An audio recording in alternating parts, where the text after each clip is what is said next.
In 1988, 19 men rode the elevator down into the belly of Black Ridge Mine and never came back up. No explosion, no cave-in, no call for help. Just a morning like every other. Until it wasn't. 3 decades later, when that shaft was unsealed for the first time, what they found inside wasn't bodies. It was something else. Something the government never meant for anyone to see.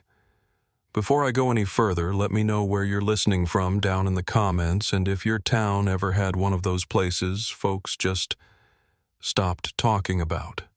Every like, every share helps bring those stories back into the light. My name's Frank Delaney. I was 16 when I started wiring lamps down at Black Ridge Mine and 40 when the company closed it for good. Back then, Summit Hollow wasn't on any map worth printing. We had a diner, a hardware store, and the mine, that was it. Folks said the coal ran deeper than the river, and it probably did. My father worked those tunnels, so did both my uncles. And Jack Morrow, he was family too. Married my sister in '68, ran the day shift, called every man on his crew by name, even the new ones. Jack used to say the mine didn't care who you were, it only respected caution and routine. You followed procedure, you got to go home. That was the rhythm of our lives. Dawn start lunch at 10 radio check-ins on the half. Most of us brought the same thermoses every day, the same bent tools. You get used to that kind of order. It settles in your bones. By the winter of '88, the Black Ridge operation had a spotless record. Not one fatality in 36 years. Safety drills were gospel. And that elevator, well, it was like church. Everyone trusted it. You'd step in with your boots still steaming from the walk across the gravel lot, and by the time you hit 800 feet, the cold had settled in. But it felt safe down there. Predictable. That's why nobody panicked when the 600 a.m. crew went down on December 15th. Jack was on lead. 19 men total, all seasoned, all accounted for. I remember leaning against the siding of the warehouse with a cup of coffee, watching the cage disappear down the shaft like it always did, smooth humming. The first odd thing was the quiet. Usually by 8:30, we'd get a check-in over the radio. Just a quick all clear, maybe a joke from Jack about the coffee tasting like motor oil. But that morning, nothing. I figured maybe the batteries died on their end. Wouldn't be the first time. So I tapped the side of the receiver, rechecked the frequency. Still nothing. That's when I looked over at Marvin, our control room guy, and saw him already trying backup channels. His face had that look like something didn't add up. The system showed no alerts, no pressure spikes, no seismic rumblings, no signs of a blast or a collapse or gas. Just silence. Not even static. By 9 Huzzer, a few of us started exchanging glances in the hallway. I kept checking the clock, thinking maybe they were just delayed. Maybe the line was jammed. But then the elevator came back up empty, untouched. And Jack wasn't the kind of man to miss a check-in. Mike Chen was the one who made the call to go down. He wasn't a man to panic, not after 20 years of working shafts deeper and older than Black Ridge. But something about that quiet, how thick and complete it was, must have told him this wasn't a glitch or a missed radio check. I remember standing near the controls when he stepped into the cage. Didn't say much. Just gave a little nod to Marvin and held his helmet under one arm, like he always did. The elevator dropped smooth, same as it had that morning when Jack and the others went down. No alarms, no strain on the cables. The gauge read 800 feet exactly. What Mike found down there he didn't talk about much, not in the first few hours, but I saw it on his face when he came back up around 10 ashen wet with sweat and not from the heat. He stood there at the edge of the shaft a long minute before speaking. Then he said, quiet and hoarse, "They're not there." At first I thought he meant they'd moved tunnels, got redirected. That happened sometimes, though, never without radio. But then he added, "Everything's running. Lunchbox is still closed.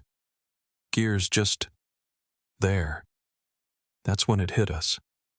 These weren't men who'd ever leave their packs behind. Tools, maybe, if you had to run. But not your helmet, not your thermos. They pulled the main crew back and sent in search teams. Quick at first, just a couple guys from the emergency response unit. Then another wave. Within an hour, we had more boots in that mine than I'd ever seen in one place. 3 teams swept the lower levels, and I was on the second shift brought in to check the west-facing access run. I'd walked that stretch 1,000 times. But this time, everything felt off. Not dangerous, not like gas or a structural shift, but hollow. Still, like a vacuum behind your ears. We found their prints, clear as day in the gray dust. All 19 sets laid out in perfect lines like the men had been walking to a clock. Calm. No signs of running. No drag marks. The pattern led straight to the elevator. Then just ended. No sign of turning around. No weight pattern. Just a blank space at the doors like they vanished into air. We dusted the platform. No elevator call impressions, no smudge on the activation button. That part stuck with me. I kept thinking if they'd called the cage, there'd be residue fingerprints, a worn spot. But there was nothing. They pulled the security tapes next. The footage from the entry station was clean, showed each man clocking and gathering gear, talking, laughing like any other shift. But the feed from the service lift cut out at 8:27 a.m., 3 minutes before Jack was due to check in. A static spike, then black. No glitch in the recording system, no power loss anywhere else. Just those cameras. And just those 3 minutes. I remember Marvin looking up from the monitor, his jaw tight. "They didn't want this part seen," he said. It was the first time someone said they, not it or something. He meant people. That shift in language stayed with me. By midday, we had dogs brought in, bloodhounds from Harrisburg. Their handlers led them through the upper levels. Fine, no trouble. But once they hit 800 feet, they bristled. Started pulling their leads, circling, whining. One sat flat and refused to move down a passage. Another tried to bolt back toward the cage. The handlers, tough, seasoned men, looked shaken, said they'd never seen anything like it. The rescue operation became the largest in Black Ridge's history. Teams were flown in from Ohio, West Virginia, even Kentucky. They brought sonar units, thermal imagers, gas detectors. Nothing turned up. The atmosphere levels were clean, no methane, no CO2 spikes. Air pressure steady. Seismic logs unremarkable. The mine hadn't budged. It was as if the men had stepped into a fold in the earth. I stayed overnight on site. Most of us did. No one wanted to leave. Lena brought me a change of clothes and a thermos of soup late that night. She didn't ask questions, just sat beside me on the tailgate of the truck while I stared out at the tree line. Snow had started to fall by then, light, dry flakes that didn't stick. I remember thinking how strange it was watching weather happen above ground while 19 men were missing below. The next morning, new crews went deeper, even into some of the disused shafts. We found nothing. No clothing, no loose gear, not even a boot scuff where one shouldn't be. But we did start hearing things from the swing shift guys, stories from a week or two prior. One man said he'd heard heavy machinery running at night when the mine should have been shut down. Another talked about a strange truck parked behind the equipment shed. No plates, just a black tarp over the bed. Jack had even mentioned a few odd sounds coming from the older east shaft. Not enough to file a report, but enough to stick in the back of his mind. By the end of that week, word had gotten out. Families were standing outside the gates in the cold, wrapped in coats and holding thermoses of their own, waiting for updates that didn't come. Sarah, Jack's wife, stood at the front every day, never said much, just stared down the path to the mine as if waiting for him to walk out. She didn't cry. I don't think I ever saw her cry. On the 5th day, a new team showed up. Not rescue, not police. Men in dark coats and clean boots stepping out of SUVs that had no state markings. They walked straight to the main office, said a few words to management, then started locking things down. One of them approached Marvin, asked for the footage. Another asked to see the site logs. They never introduced themselves properly, just flashed ID cards none of us had seen before. Their suits were pressed, their voices low, and they didn't seem interested in rescue at all. That was the moment the air changed for real. Not just underground, but up here in the open daylight. We knew then this wasn't just a mining accident, and whatever had happened at 800 feet, it wasn't over. Not by a long shot. The men in suits didn't give names, just titles: field coordinator, safety officer, liaison. They came and went in pairs, always with clipboards, never with dirt on their shoes. One of them, a tall man with gray at the temples and a voice that barely rose above a whisper, asked to speak to Marvin alone in the break room. 20 minutes later, Marvin handed over the security tapes and never showed up again. No goodbye. No explanation. He was just gone. The official story was that he'd taken personal leave, but I knew his wife and she told Lena he hadn't even come home that night. After that, the rest of us kept our mouths shut. We still showed up for roll call. We kept checking the lists. But something had shifted, and it wasn't just about the missing men. It was the way everyone started treating us like we'd imagined it. Reporters came out the first few days, local news vans parked along the service road anchors, doing their best to look solemn in front of the gates. But by the following week, they stopped showing up. When we called the station in Pittsburgh to follow up, we were told the story had been resolved. That word stuck with me. Resolved. As if 19 men had walked into a hole in the earth and the matter was settled. Sarah and the other wives were still organizing night vigils. The Morrow kids were still sleeping in the living room because they didn't want to be in the house alone. But apparently, from the outside, it was over. Around that time, we started noticing the patrol cars. Not local cops, we knew them by name, but out-of-town cruisers sitting with their engines running near the mine's perimeter fence. Sometimes they'd follow you if you drove too slow near the site. Just a block or two. Nothing you could prove.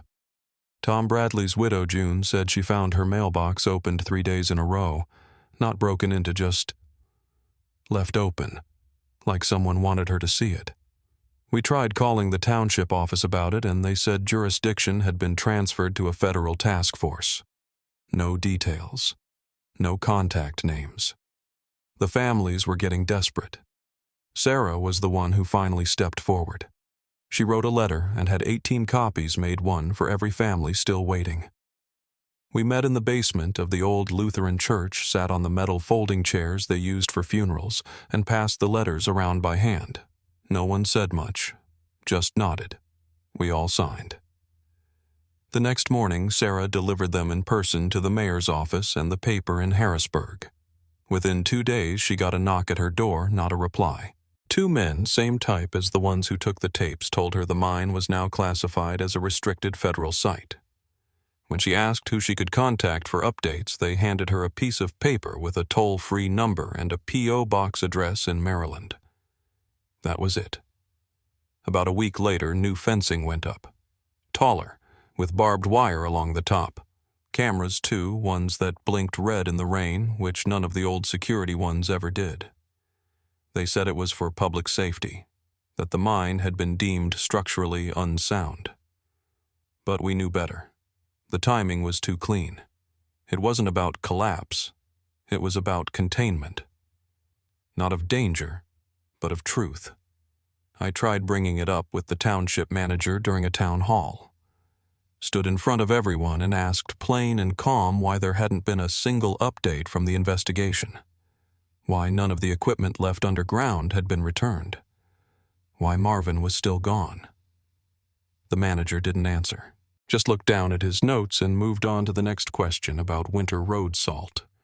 That silence, that deliberate ignoring, was worse than a lie. Lena told me to be careful. I remember her standing in the kitchen, drying her hands on a dish towel, saying it with her back to me. "They're not just ignoring you," she said. "They're counting on you giving up." But I couldn't let it go. None of us could. So we started keeping records ourselves. Sarah made a timeline of every sighting, every visit from those men, every instance of a call being dropped or a letter returned. We made copies, kept one set in a safety deposit box, another buried in a fireproof case behind my shed. And then came the letters, not official ones, hand-delivered, no return address, just thin envelopes slid under the door or stuck between the screen and the frame. Sarah got one first. It didn't say much, just a typed paragraph warning her that continued agitation may jeopardize pending relief efforts. Tom's family got one too. So did Mike Chen's. They were worded differently but had the same feel. Cold, precise, meant to rattle. The message was clear. Stop asking. Stop organizing. Stop remembering. But Sarah didn't stop. None of us did. If anything, it made her push harder. She started driving to nearby towns with printed flyers asking if anyone had seen or heard anything strange in the weeks before the disappearance. At a gas station off Route 119, a young man said he remembered an unmarked truck pulling out of the mine road late at night, maybe 2 or 3 days before the event. He couldn't give a plate, but said it had military tires and something long and covered in the back. Sarah wrote it all down. We tried taking what we'd gathered to the state police, but they referred us back to the federal agency, which never returned our calls. When we showed up in person, they said the office had moved. When we tracked the new location down, it was a locked storefront with no signage and paper over the windows. Eventually, they stopped trying to hide their disinterest. Even the families that had remained hopeful at first started feeling it. The doors closing, the phones going silent. One by one, they started accepting the payments. Quiet checks delivered in person with non-disclosure forms tucked inside the envelope. The numbers weren't small, enough to pay off a mortgage, set aside something for the kids. But they came with a cost you couldn't measure in dollars. I don't blame the ones who took it. I might have done the same if it were just about me. But Lena and we couldn't look Sarah in the eye and sign something that said Jack never existed. That none of this had happened. So we held out. The 3 of us and a few others. And that's when someone mentioned a name. A retired investigator out of Allentown. Used to work missing persons. Had a reputation for going where others wouldn't. Sarah made the call. And that was the first time we heard the name Robert Hayes. Robert Hayes didn't look like the kind of man who'd make the government nervous. But after 5 minutes in a room with him, you understood why he got results. He came up from Allentown in an old sedan that looked like it hadn't seen a car wash since the Reagan years. Wore a corduroy jacket, wireframe glasses, and carried everything in a scuffed leather briefcase. No laptop, no phone ringing in his hand, just notebooks and printed maps. He met Sarah at the church basement where we'd all signed the letters. She told him everything. Every noise, every shift in procedure, every envelope slipped under her door. He listened without writing anything down at first, just nodded now and then like he was fitting pieces into a shape only he could see. When she finished, he opened the briefcase, took out a small voice recorder, and said, "You're going to want copies of all this." He didn't charge us a dime. Said he took the case because it felt wrong from the spine out. That's how he put it. Said it with a tone like he'd felt that particular kind of wrong before. He spent the next few weeks driving between counties, interviewing anyone who'd worked the mine but hadn't been on the December 15th shift. A few of the guys still had their old schedules, paper logs they kept out of habit. Hayes made copies of every one. Then he started showing up at odd hours, sometimes at sunrise, sometimes after dark, always with a new scrap of information, a new theory, something he'd overheard in a bar or pieced together from an old zoning map. Lena started leaving coffee on the porch in a thermos with his name written on masking tape. He never knocked, just took it, and left the empty one beside it the next day. One night after dinner, he sat down at our kitchen table and laid out what he'd found. There were things we'd missed, things no one thought to report because they didn't seem important at the time. A technician recalled hearing deep vibration patterns coming through the rock wall during off hours, too regular to be natural, but not on the schedule. Another man, a foreman on swing shift, remembered pieces of equipment showing up and disappearing with no log entries. He'd seen pallets of sealed crates loaded into the elevator by men in matching coveralls with no name tags. Said he asked about it once and got told it was core sampling for a new contract. But no new contract ever appeared. Hayes mapped it all. Timelines, personnel rotations, areas closed for repairs that never reopened. The deeper he went, the stranger the details got. Workers had been reporting electrical interference radios dropping out headlamps, flickering in certain tunnels, battery drain in tools that were brand new. He traced complaints going back months. Some had been formally filed, most just passed around as warnings. "Avoid shaft 6 after dark," one guy said. "Something off in the air." It wasn't just superstition. A few had been pulled off rotation without explanation after making too many notes. Hayes spoke to one man who claimed he was told to stop logging elevation readings because accuracy wasn't the priority. That phrase stuck with him. He circled it in red ink across 4 separate pages. Then came the payments. Hayes used a contact in Harrisburg to get hold of the mine's financial records, not the ones they showed to auditors, but internal ledgers from the company's private accounts. There, buried among standard expenses and payroll, were deposits labeled special excavation. The money was coming from a government contractor out of Virginia, one with no website, no public-facing department, and no procurement records. It didn't take a genius to figure out it was a shell. But the amounts were staggering. In the 3 months leading up to December, Black Ridge had taken in nearly 10 times their normal revenue. Not from coal. From something else. Hayes said it wasn't just that the mine was hiding something. It was that the mine had become something else entirely. He started sleeping less after that. Said he felt watched. Said it wasn't paranoia. It was instinct. "Once you start turning over certain rocks, he told me you learn to tell when the soil's been moved recently." His words, not mine. A week later, he showed up with a folded map in his hand. "I think I know what they were digging for," he said, unfolding it across our table. It wasn't a mining chart, it was military. Old, declassified, but heavily redacted. It showed a survey of the area from the 1950s, marked with radiation zones and unexplained burial activity beneath the region that would later become Summit Hollow. The mine had been sunk right on top of one of those zones. According to the old chart, there had been controlled materials stored underground long before the coal company bought the land. Whatever they were digging in 1988 wasn't ore, and the men who disappeared, they'd gotten too close to finding out what. That was the night Hayes said the word out loud. "Containment," he whispered, like it was a prayer. Like it explained everything, the camera failures, the missing radio logs, the suits with no names. The elevator coming back empty. Lena was in the other room washing dishes, but I know she heard it too. I saw her hand slow over the towel just for a second. Hayes sat back in the chair, eyes fixed on nothing in particular, and said, "They didn't die down there. Not right away." He didn't say more. He didn't have to. The next morning he left town for 3 days, wouldn't say where he was going. Came back with mud on his boots and scratches on his hands. Said he'd found something but not ready to share it yet. That night Sarah called me just before midnight.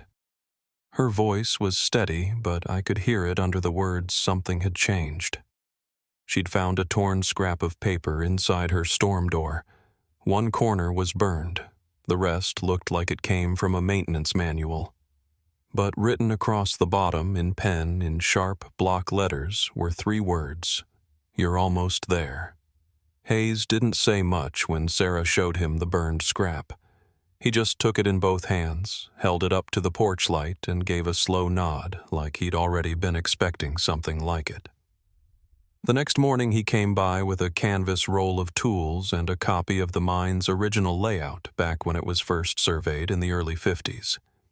He asked if I still had access to the supply shed near the old east shaft. I told him I could get us in after dusk.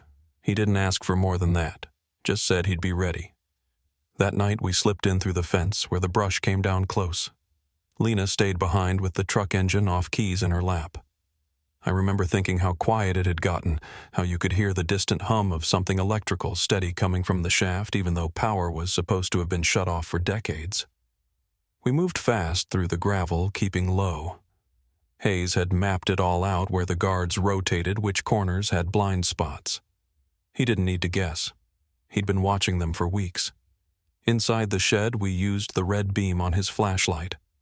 No switch clicks, no footprints in the dust. He opened a rusted cabinet in the back and pulled out a bundle of old mining tags numbered brass discs workers used to check in and out before digitization. Most were standard issue, but he turned over one and paused. It wasn't a number. It was a word. Deep. Just that. No serial, no date. He didn't pocket it, just took a photo and put it back. Then he pulled back the grating behind the oxygen tanks and pointed to the floor. There was a hatch bolted shut, newer than the rest of the building, reinforced with modern hex locks, not something that would have ever been part of the original shed. He didn't open it that night, just ran a magnet around the seal, tested the frame for tampering, then marked it in his notebook. "We're going to need proof first," he said, "something they can't say we made up." Over the next week, Hayes started requesting property surveys from the county archive.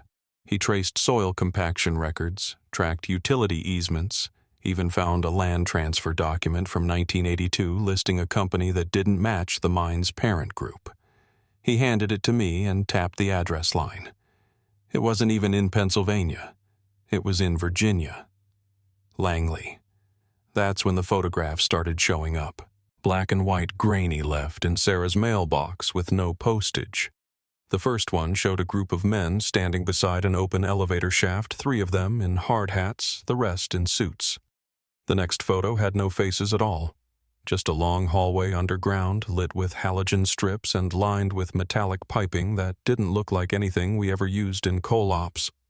Hayes took them straight to a contact he knew in Ohio, an old Union safety officer who'd worked on both commercial and government-adjacent tunnel projects. 2 days later, he called Hayes back and told him very plainly, "That's not waterline. That's a containment jacket." Around this time, Sarah started getting calls in the middle of the night. Always the same static for 3 seconds, then a soft tone like an error message before the line disconnected. Her landline, her cell. Even the church's voicemail picked one up. Hayes traced the area code on one of them just out of habit. It came back unlisted. Military reservation.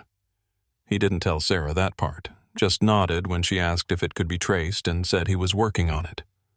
But the break didn't come from the phone calls or the photos.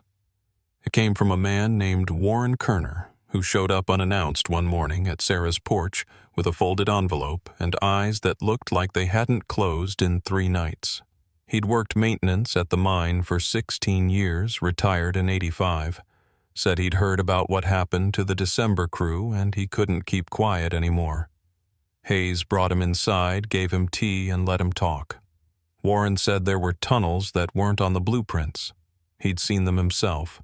Had to repair a pump once in a part of the lower west corridor that wasn't supposed to exist.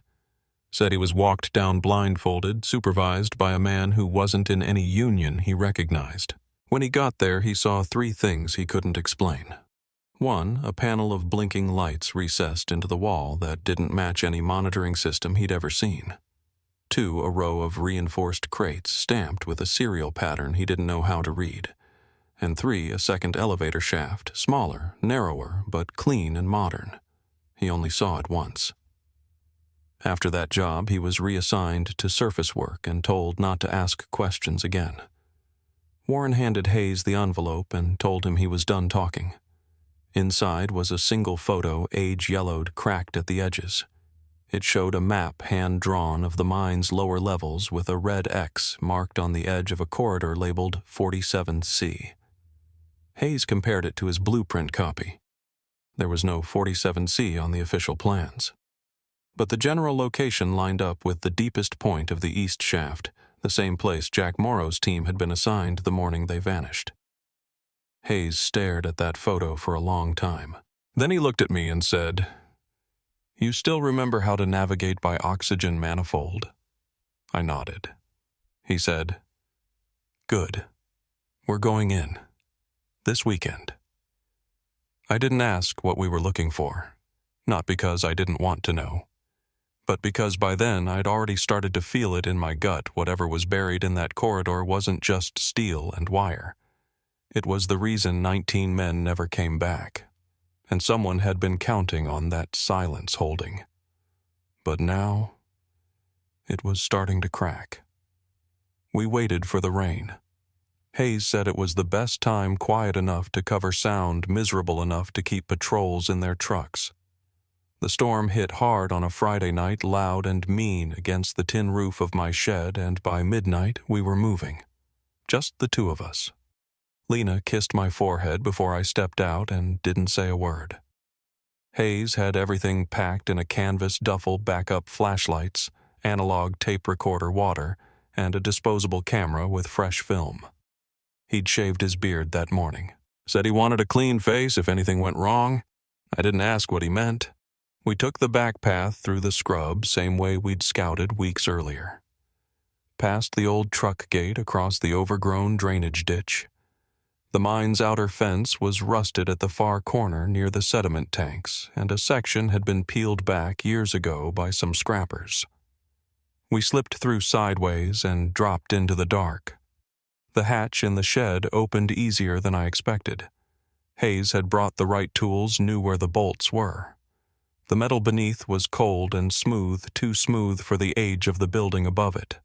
We pulled it open slow, and a rush of stale air came up from the shaft, thick with something chemical and faintly sweet. The ladder ran straight down for about 20 feet, then opened into a narrow access corridor lined with old conduit and unfamiliar markings. No lights, but the walls were clean. Clean in a way that didn't make sense.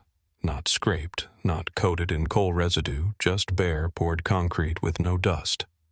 We moved slow, careful not to let the flashlight beams bounce too far ahead.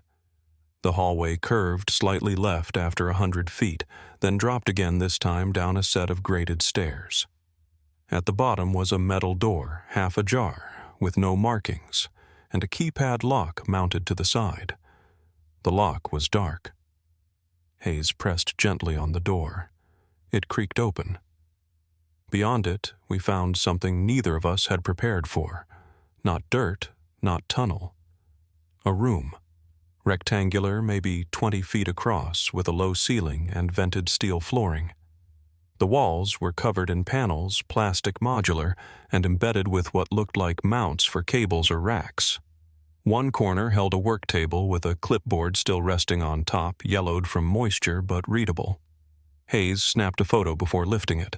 The first page was a checklist, columned, labeled Ingress, Team 3. Below it, the names of 9 men. I read them one by one. None matched our missing 19, but each line had a red stamp across it, redeployed. Hayes took another photo. Then he flipped to the second page. It had only 2 entries. Same date. Same red stamp. In the back of the room was a door without a handle. Just a flush panel of metal with a vertical seam. We searched for a latch, a release, nothing. Hayes ran his palm along the edges and stopped halfway up the right side. He leaned in, pressed lightly with his thumb, and the panel clicked open by a half-inch. Behind it, a keypad. Numbered. No lights, no guide. Just 10 black buttons. We stood still a long time. Then, from behind the wall, somewhere further inside, we heard it. A soft mechanical whine, deep, low-pitched, rhythmic. Not running water. Not fans. Something turning. Hayes looked at me. "They're still drawing power," he said. "That means this site's not dormant." We backed out without touching anything else. Closed the hatch behind us, brushed down the footprints, and reset the bolts. Hayes kept the clipboard pages sealed in a waterproof sleeve. Didn't speak until we were almost back to the road. Then he said, "This wasn't a mine, not in the end." Over the next 2 days he worked around the clock. cross-referenced the names from the clipboard against public records. Most came back blank. One matched a man listed as unavailable for civilian employment on an old DoD database. Another had died in a training incident in 1986, according to a funeral notice from North Carolina, but Hayes found no grave under the listed name. Sarah met us Sunday morning at her kitchen table. Hayes laid out the photos, the checklist, the notes. She didn't ask questions, just listened, hand steady on a cup of coffee she never touched. When he finished, she reached into her purse and pulled out something I hadn't seen before, a folded napkin, yellowed and creased. "This was left in my mailbox," she said, 2 days after the elevator came back up. She unfolded it. Inside were 7 numbers handwritten in fine blue ink. Hayes stared at them a long moment. Then he stood up, went to his duffel, and pulled out the photo of the keypad from the room. Same number of digits, same format. He lined the napkin next to the printout, lips pressed tight. "This isn't a clue," he said. "It's access. We knew we couldn't go back in alone, not without risking more than trespass." So Hayes sent copies carefully redacted to 2 of his contacts, one in state law enforcement, one in a legal firm that specialized in whistleblower protection. Just enough to say, if anything happens, here's what we found. Then he called a name I hadn't heard before, someone he trusted, he said. Someone who'd been through a door like that. That part he didn't explain and I didn't push. The next few days were slow, tense. The mine stayed quiet, but unmarked vehicles had returned to the ridge just beyond the tree line, parked like watchers' engines off. Lena started sleeping downstairs. The phone line crackled sometimes at night. Nothing on the other end. Then, late one evening, Hayes got a letter. No postage. No return. Inside was a single photo, blurry zoomed in, but unmistakable. It was the elevator shaft. The original one. And it wasn't empty. There were crates inside, sealed, marked with faded military codes, and behind them, barely visible through the dim light, was a hard hat, resting on the floor, with Jack Morrow's name stenciled in black across the front.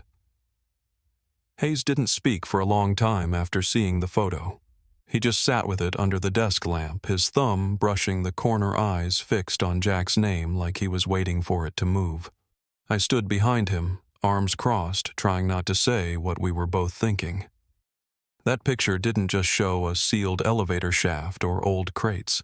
It proved something had survived down there, or had been kept. Jack's helmet wasn't part of the original reports. It hadn't been logged with the missing equipment or listed in any of the inventory tallies taken after the disappearance. That meant it was moved intentionally, preserved, and that meant someone had been inside that shaft since December of '88. We made copies. One for Sarah, one sealed in a legal envelope and dropped with Hayes's contact at the attorney's office in Harrisburg. After that, Hayes said we had to move faster. He wasn't panicked, but there was something in his voice, something clipped sharper than before. We met back at the hatch under the shed the following night. Same drill, no words unless we had to. Rainlight flickered off the wet metal and the whole world felt narrow. We'd brought a small portable camera rig this time, rigged to a pole with battery backup. Hayes said we weren't going in yet, not until we confirmed what was beneath. We lowered the camera down the service stairwell past the keypad door and pushed it through a vent slit just beyond the second corridor. The feed was jumpy, but the light picked up more than we expected. The hallway ran longer than we thought, maybe 100 yards beyond where we'd turned around the first time. It ended at another steel panel. No label, no warning. But the strangest part wasn't the panel. It was what was piled against the far wall. 3 folded uniforms, gray with yellow reflective tape along the sleeves, each one with a laminated badge clipped to the collar. One of the names was Tom Bradley. Hayes swore under his breath something quiet and nearly reverent. He rewound the footage twice, then pulled the battery and pocketed the card. They didn't just hide them, he said. They processed them. That word landed heavier than anything we'd found so far. Not detained, not disappeared, processed. We climbed out in silence. That was the night Sarah told us about the tape. She'd forgotten about it. She said, left it tucked in an old recipe box in the bottom of Jack's closet. It had arrived 3 months after the disappearance, mailed without a return address. At the time, she thought it was someone's idea of a cruel joke. But now, with the helmet, the napkin, and the uniforms, she wasn't so sure. The cassette was unlabeled, just a cheap Maxell with a blank sticker and old static on the reel. We played it in Hayes' office on an old machine he kept for evidence transfers. It started with a low humming tone, followed by silence. Then a voice. Male. Mid-40s, maybe older. Unmistakably scared, but trying to stay composed. The man never gave his name, but the first thing he said was, "This wasn't an accident." We saw what they were moving. There was rustling, the sound of distant machinery, something hissing in short intervals. Then the voice again. They told us it was for defense research. Said we'd be relocated after Phase 1. But they're not letting us out. The doors are sealed. We haven't seen daylight in 4 days. At the very end of the tape, just before the reel stopped, the voice broke. A single line. "If anyone finds this, tell Sarah I didn't leave. They made us disappear." Hayes didn't say anything for a long time. He just rewound the tape and played it again. Then again. I stepped outside, lit a cigarette I hadn't touched in years, and stared out over the ridge. I knew then what he was going to do next. He was going to push it up the chain. We weren't just sitting on a missing persons case anymore. This was obstruction unlawful detainment, and if that voice belonged to Jack or any of the 19 wrongful death. Maybe worse. Hayes spent the next 48 hours compiling everything into a report. Documents, photos, the clipboard from the underground corridor, the napkin code, the voice tape digitized and cleaned up for clarity. He had 3 copies made, one to submit through a legal channel, one for backup, and one to go straight to the press. Not just local either. He said if it came to it, he had a contact who'd worked in military oversight, someone who owed him a favor. Before mailing anything, he called us in. Sarah, Lena, and me.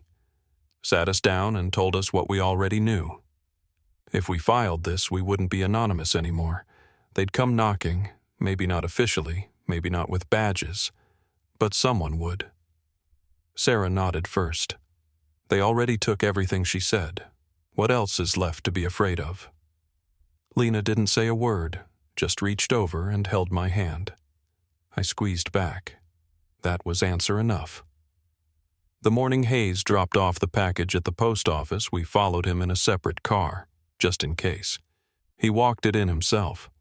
No courier, no digital record. When he came back out, he had a look in his eye I hadn't seen before. Not fear, not relief either. Something harder, like someone who knows the work is just beginning. That night, someone tried to break into Sarah's garage. They didn't take anything. Didn't break a lock. Just moved things around. Her late husband's waders pulled out from a shelf. A rusted shovel leaned against the side door that hadn't been used in years. She found the side gate swinging open the next morning. No footprints in the dirt like whoever came had hovered. She called Hayes. He came straight over, checked everything, didn't find prints either. But there on the passenger seat of Sarah's old Ford was a single sheet of paper, folded once.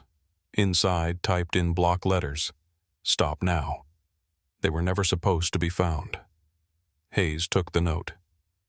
He didn't say anything at first, just stared at it for a while, then folded it again more carefully this time.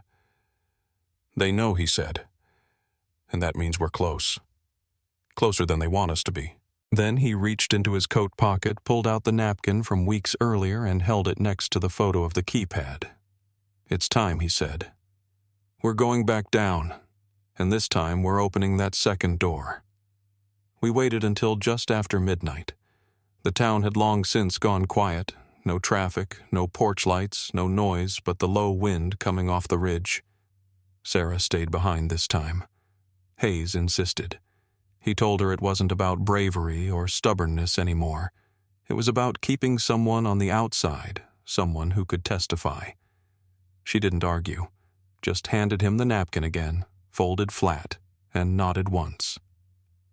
Lena and I followed Hayes down the slope behind the old shed with nothing but headlamps, gloves, and a bag of tools that looked like it came straight from the 70s. He'd packed everything carefully. Bolt cutters, a signal repeater, extra batteries, and 2 rolls of orange flagging tape. I remember how calm his voice was when he asked us to mark the turns on the way back. "Not for us," he said, "in case someone else ever comes looking." The hatch opened the same way it always had, just heavy enough to remind you you were going somewhere you shouldn't. Inside, the air hadn't changed.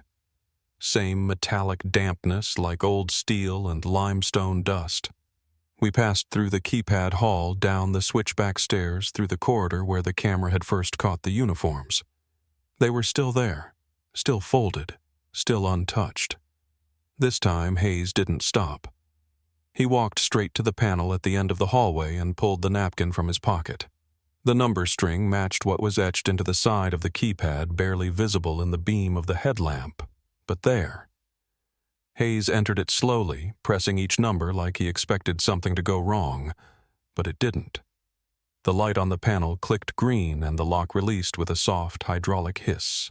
The door didn't swing. It slid back into the wall with a low groan. What was behind it wasn't a room. It was a second stairwell, concrete, narrow, descending deeper than the others. No markings, no rails. Just a black drop with concrete walls that kept going. I remember the way Lena looked at me right then. Not scared exactly. Just already gone quiet. Like her mind was a few steps ahead of her feet. We went down together. The stairs ended at a landing that opened into what looked like a chamber, circular, maybe 40 feet across. The ceiling arched high and flat, covered in panels of soundproof insulation, some of it water-stained, some of it hanging in strips. There were 7 doors lining the perimeter, 6 sealed, 1 standing slightly ajar. That's the one we went through. The room inside was nothing like the rest. It wasn't industrial.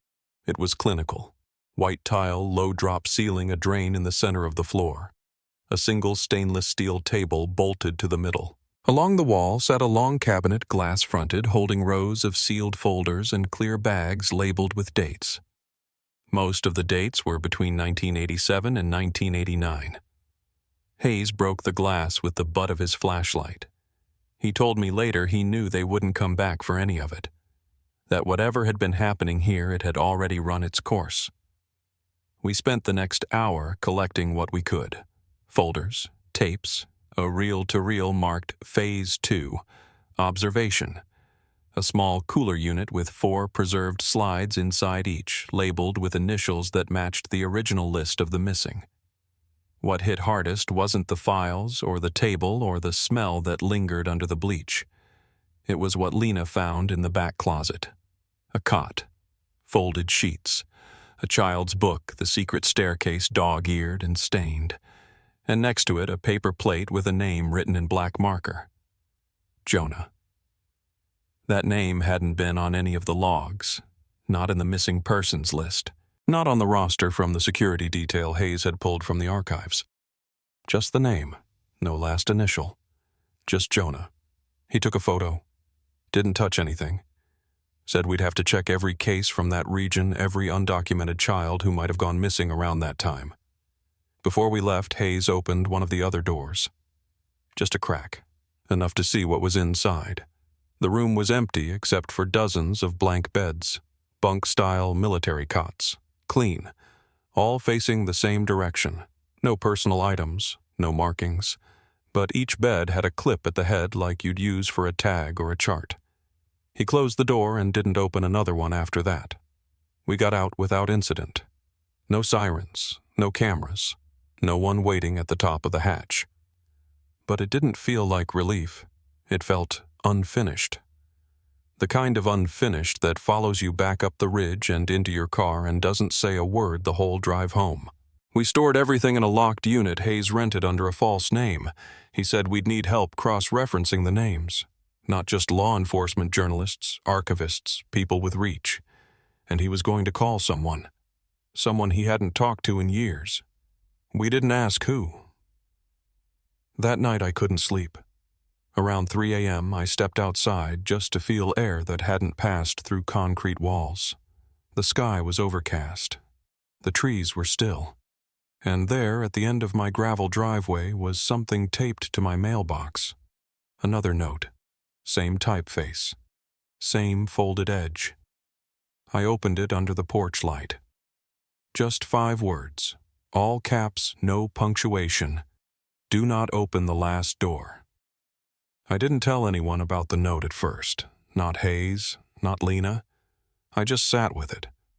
5 words on a folded slip weighted more by what they didn't say. Maybe it was a warning. Maybe it was a confession. I still have it tucked in the same drawer where I keep the original list of the missing. Jonah's name isn't on that list. I check sometimes, even though I know. There were other names, other rooms, other doors we never opened. And maybe we weren't meant to. Maybe that was the whole point.